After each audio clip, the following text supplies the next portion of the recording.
Shalom, beloved. Our verse for today is the book of Genesis, chapter 3, verse 10. It reads, He said, I heard the sound of you in the garden, and I was afraid, because I was naked, and I hid myself. This is the response of the man after the fall. When God came down to interact, to encounter humanity as he normally did in the evenings, as recounted in the 3rd chapter of the book of Genesis. Normally, God will come down and he would mix up with humanity, and the humans will have the fullness of joy encountering God who created them. But this time around, something wrong has happened. The human person had fallen. And when God appeared, he found himself unworthy of God. He replied by himself, I was naked, and I hid myself.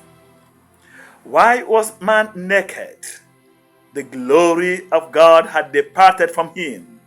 He was no more worthy of God, and he hid himself because he found himself not worthy to appear before God. The human nature, the human person became corrupt, and that became the situation of fallen humanity. And the theology of the original sin means that from age to age, anyone born of Adam partakes from this sin committed by our first parents. And that is why we need the waters of baptism. Now Jesus was to come to establish these sacraments of salvation, including baptism. How was he to come? How would he come? That became a problem.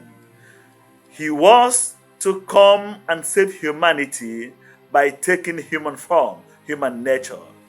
But how will he take human nature when humanity is corrupt? The human person was no more worthy of God. In his infinite love and mercy, God created this situation so that the coming of Jesus will be possible. By the foreseen merit of Jesus Christ, Mary was conceived without sin, without original sin. That is the meaning of immaculate conception. That Mary was conceived, and in her conception, that sin that goes from age to age, that is handed down as humanity expands, did not touch Mary because God shielded her from it. That is what we celebrate today, the Immaculate Conception of Mary. We celebrate the love of God. We celebrate the solicitude of God for fallen humanity. That humanity he came down to visit and was no more worthy of him. He has now made a human person worthy of receiving him through the Immaculate Conception.